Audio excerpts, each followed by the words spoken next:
So hello guys, अब सुबह उठ चुके हैं और सुबह उठने के बाद भाई रात में तो बहुत ठंड थी और मतलब यहाँ कमरे में तो ठीक ठाक रहता मौसम। तो उसके बाद यहाँ पे अब सुबह निकलेंगे ला, लाखा मंडल के लिए, लाखा मंडल टेम्पल के लिए निकलेंगे। अब चलते हैं और सुबह गए ना,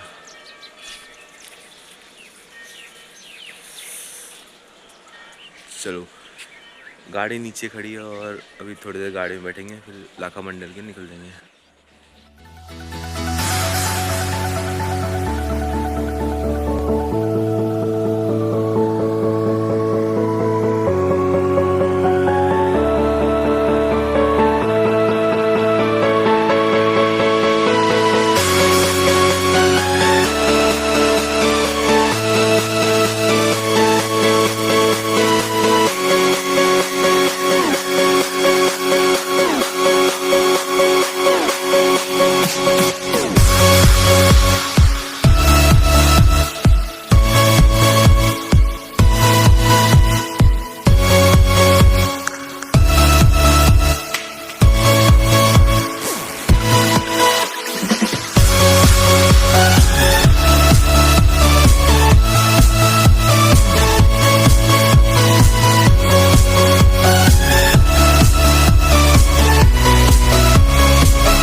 आ गया भाई साहब। तो भाई लाखा मंडल पहुंच चुके हैं। यहाँ पर दर्शन वर्शन करके फिर निकलेंगे घर की तरफ और सामने है मंदिर का, वो आपको दिखाता हूँ।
मैं यूट्यूब में आता हूँ, मैं दूरदर्शन के लिए।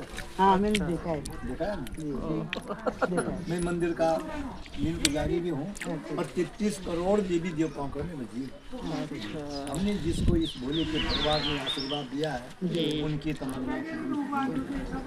तो सबसे पहले तो आपको हमारे इष्ट देवता की तरफ से आपको आशीर्वाद है और हमारे पुजारियों की तरफ से आपको नमस्कार। नमस्कार। जिस मंदिर की खोज करी है गाय माता ने। अच्छा। गाय माता एक राजा की जमुना नदी पार से आती थी, मंदिर के अंदर जाके शिवलिंग के दूध की धार चढ़ा के अभिषेक पूजा करती थी।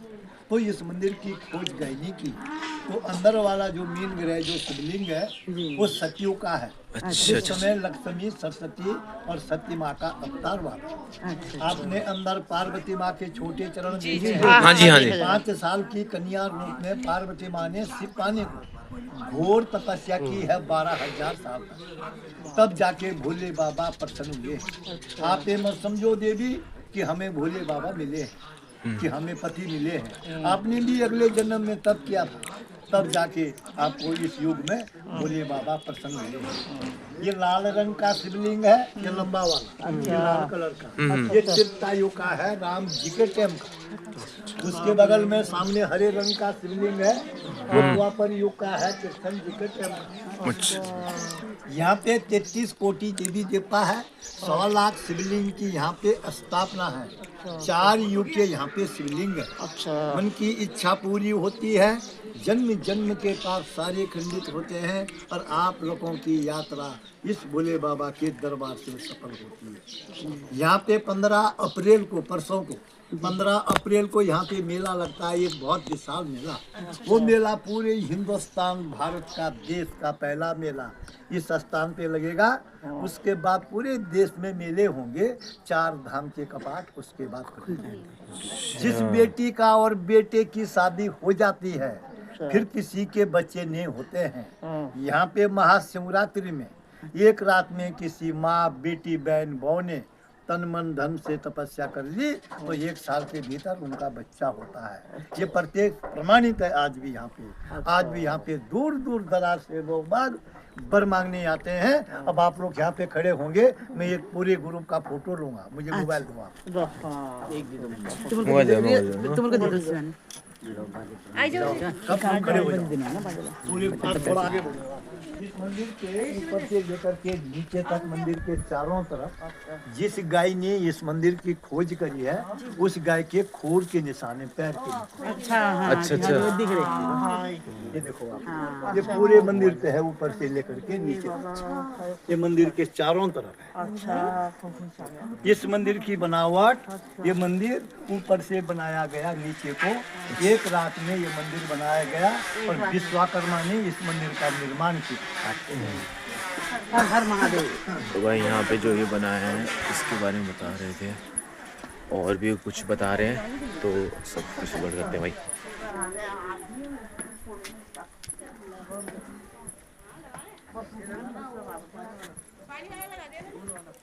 तो यहाँ शिवलिंग वगैरह भी है, वो रहा जो बाजा के चले। और ये तो है, बताएंगे। आप यहाँ पे लाइन में खड़े होना। अच्छा। दुर्योधन ने पांडवों को जलाने के लिए लाख का महल बनाया लक्षयगृह। वो ये जगह है जहाँ पे हम लोग खड़े हैं। यहाँ पे चारों तरफ ग्रिल है लगी हुई, चारों तरफ, और इस ग्रिल के अंदर चारों तरफ लालीट है, चारों तरफ। इस सीट के नीचे आज भी लाख है। यहाँ पे महल था, महल पे दुर्योधन ने आग लगा दी, महल जल गया। यहाँ से अंडरग्राउंड सुरंग है, ये सरकार ने अंग्रेजों के शासन पे बंद हो गया था। और आते समय आपको नीचे सड़क पे एक गुफा मिली है, आपने लिया ध्यान? वो है पांडवों गुफा। पांडवों को यहाँ से सुरंग किसने बनाई थी? पांडवों को बचाने के लिए, जब महल पे आग लगी। बोलो जरा आप लोग। किसी ने बनाई थी, लाख कौन थे पांडवों से बनाई थी? कारीगर था वो, विदुर जी ने यहाँ से सुरंग बनाई और पांडवों को यहाँ से उस गुफा से बाहर निकाला। उस गुफा से, वो है पांडवों गुफा। उसके अंदर जाएंगे आप लोग, अंदर जाके सुरंग में जाना, इतना छोटा शिवलिंग मिलेगा, ऊपर शेषनाग का आकार होगा। उसके ठीक सामने से जो सुरंग है वो राजा विराट जी के यहाँ निकलती है, जहाँ पे पांडवों ने नौकरी करी है। ये मूर्ति कौन सी है? राजा दक्ष ने यज्ञ किया, उन्होंने तमाम दुनिया के लोगों को बुलाया और अपनी बेटी जवाई को नहीं बुलाया। तो उनकी बेटी जवाई कौन थी? बोलो जरा दीदी। शिव महापार्वती। सती। आगे आओ बेटी। आपके इनके जीविया में जो है ना, सरस्वती माँ का वास है इनकी जीविया में, जो सत्य वचन निकलते हैं। सती माता, सती माँ ने बोला शंकर जी के लिए, अपने पति के लिए, पतिदेव मेरे मायके में आपके ससुराल में यज्ञ हो रहा है, आप चलिए। भगवान ने उनको जवाब दिया, उनके पति ने उनको जवाब दिया, देवी हमारे लिए कोई चिट्ठी नहीं, कोई बुलाव नहीं, कोई निमंत्रण नहीं, हम लोग वहाँ जाएंगे तो वहाँ पे हमारा अपमान होगा।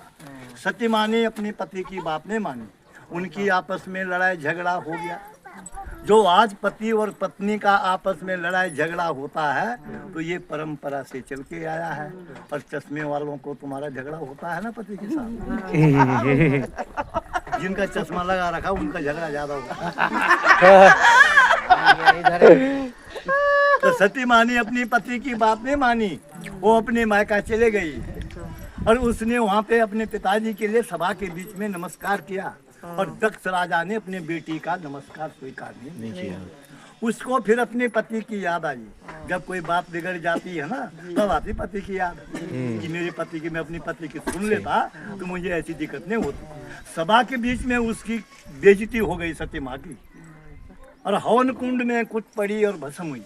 शंकर भगवान को पता लगा कि मेरी धर्म पत्नी भस्म हो चुकी है, उसको क्रोध आया, उसने अपने सिर से जटा उखाड़ी, पृथ्वी पे पटका और वीर और भद्र भगवान पैदा हुए। जब ये दोनों वीर सामने खड़े हुए और इन्होंने कहा, महाराज आपने हमें क्यों याद किया? शंकर जी ने बोला, जाओ मेरे वीरों और दक्ष राजा का यज्ञ भंग कर दो और उसका सिर काट देना। किसका सिर काटना है? दक्ष का। जो जानवर आपको सबसे पहले रास्ते में मिलेगा उसका सिर काट के राजा दक्ष के धड़ पे लगा देना। तो इस समय राजा दक्ष का सिर किसका है बेटी? बकरे का। धन्यवाद। अब तो भाई सबके मुंह में जो है भगवान ने प्रसाद मीठा दे दिया है जी, बकरे का। तो सतयुग में इनका रूप है वीर और भद्र। फिर त्रेता युग आया, त्रेता युग में इनका रूप है जय और विजय। फिर द्वापर आया, द्वापर में इनका रूप है द्वार और पाल। अब ये कलयुग है, कलयुग में जैसे तुम्हारे पति देव तुम्हारे साथ है, वैसे ये सती माँ के भोले बाबा है, इनका हीरे मोती का मुकुट है। और ये दानव है राक्षस, इसके खोपड़ी पे ऊपर मुंडी है, ये मस्तान का निशान है। और जो ये सामने बड़ा शिवलिंग है, बेटा थोड़ा साइड में हो, जो ये बड़ा शिवलिंग है, सामने बड़ा शिवलिंग दिख रहा है आपको? हाँ। ये शिवलिंग धर्मराज युधिष्ठिर महाराज ने इस शिवलिंग की स्थापना करी है। इस शिवलिंग का नाम है मडलेश्वर महादेव के नाम से। मडलेश्वर महादेव हमारे लाखा मंडल के अंतर्गत में 24 गांव आते हैं। गांव तो सब समझ रहे हैं आप। 24 गांव के बीच में जिनकी मृत्यु होती थी, वो लेडीज है या पुरुष है, उनकी डेड बॉडी शिवलिंग के सामने शिला पे रखी जाती थी। पुजारी अपने घर से गंगा यमुना जल लेके आते थे, दूध का कटोरा, उसमें थोड़ा भात लेके आते थे। मंत्र द्वारा उस पे जल का छीड़ा मारा और मरा हुआ आदमी जीवित होता था। ब्राह्मण देवता उसको अपने हाथों से दूध भात खिलाता था। ये शक्ति थी देवी यहाँ पे। ये छोटी मोटी नगरी नहीं है, ये बहुत बड़ी शक्ति है।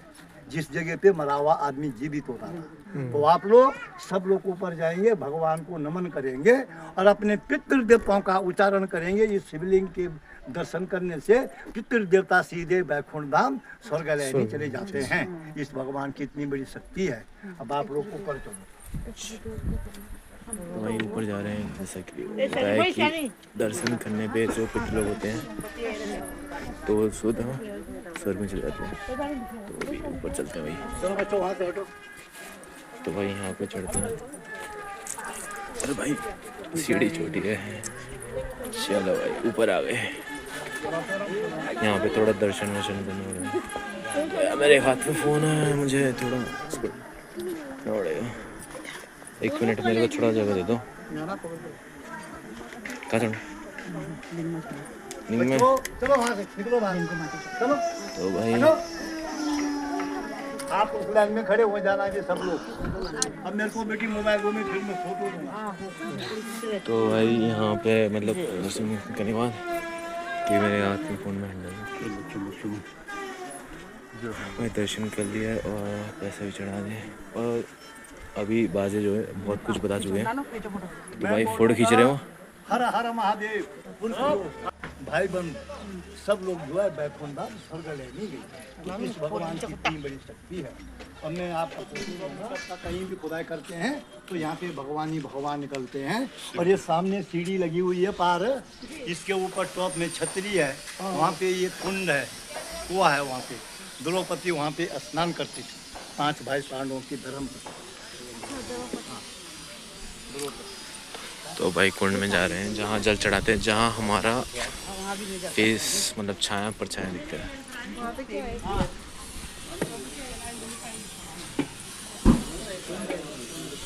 चलो भाई अपनी परछाया देखने जाते हैं। ऊपर है कुंड में।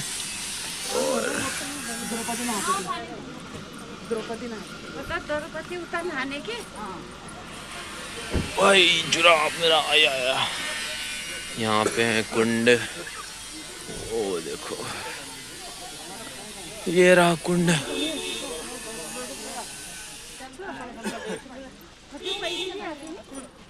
यहाँ पे लेके आना चाहिए था यार। मैं उतारा ना जिन्हें जुराब। वो रहा प्रतिमा। सेट आ जाओ। और वरियंक आए हैं। हर हर महादेव, हर हर महादेव, हर हर महादेव। वहाँ से जल निकालना और शिवलिंग के सब लोग जल चढ़ाना। जल निकालने चढ़ाना। मेरे को फिर मोबाइल देना बेटा। लो नानू बाबा।